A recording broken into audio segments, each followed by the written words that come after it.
share ko lang sa inyo mga kamaster ang 130 ampere na magnetic contactor. So, ito siya mga kamaster, napakalaki. Ayan yung specification niya ng ating magnetic contactor. Bali 130 ampere ito. Napakalaki siya mga kamaster. So, ang kanyang auxiliary contact ay nakikita po dito sa gilid ng ating sa magkabilaang side ng ating magnetic contactor.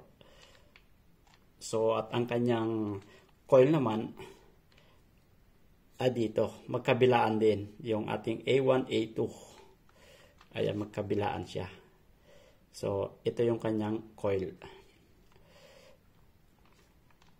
So, ang ating auxiliary ay usually, ang nasa taas ay ang ating normally close at yung ating nasa baba ay ang ating normally open.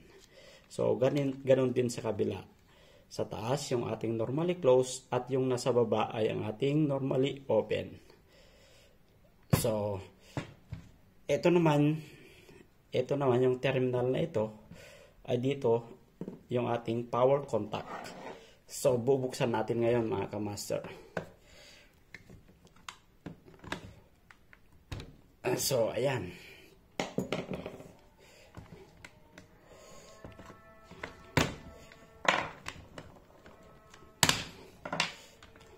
So, ayan.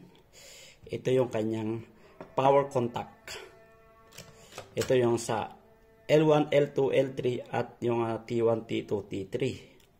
So, ayan. As you can see, napakalaki yung kanyang contact. So, ayan. Bali, yung coil niya ay dito sa loob. Huwag na nating buksan mga kamaster kasi mahirap ibalik. At lalong-lalo na, huwag yung bubuksan ito. Ito, wag yung, pag natanggal nyo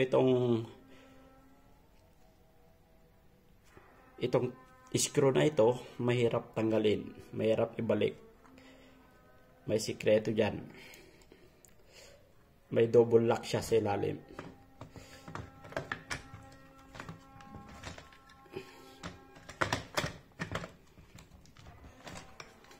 Oh, hindi na natin may balik. So, ganun lang mga kamaster ang ating 130 ampere na ating contactor. So, ayan.